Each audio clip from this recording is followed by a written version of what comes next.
আসসালামু আলাইকুম, সবাই কেমন আছেন? আল্লাহর অশেষ রহমতে আপনার দোয়াতে আলহামদুলিল্লাহ আমরা ভালো আছি। আশা করি আপনারা ভালো আছেন, যে যেখানে আছেন সুস্থ আছেন। আর একটা নিউ ব্লগ নিয়ে চলে আসলাম। আর এখন হচ্ছে আমি আমাদের তুমচুর সাথে একটু দুষ্টামি করতেছিলাম। সে হচ্ছে গুটি গুটি পা দিয়ে ছিঁড়ে দিয়ে নামতেছে। আর ও হচ্ছে আমার কাজিনের মেয়ে, সবাই তো জানেন। ও ঠাস করে পড়ে গেছে আর এখন হচ্ছে ও পাখি টোকাচ্ছে।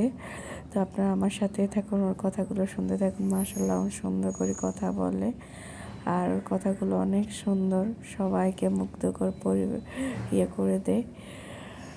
ওর চেহারাটা অনেক কিউট, অনেক সুন্দর করে কথা বলে। ও এত সফট, সুন্দর করে কথা বলতে পারে। আমাকে বলে, আন্টি মোড়াটা দাও তো।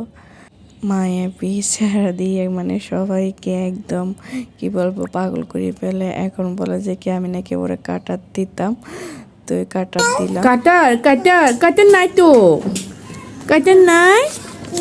আপনি লিখবেন? টিচার পেন চালা দিতাম। আল্লাহ হাফেজ, সবাই ভালো থাকবেন। আমার ভিডিওটা এই পর্যন্ত। ভালো লাগলে লাইক, কমেন্ট, শেয়ার, সাবস্ক্রাইব করে দিবেন।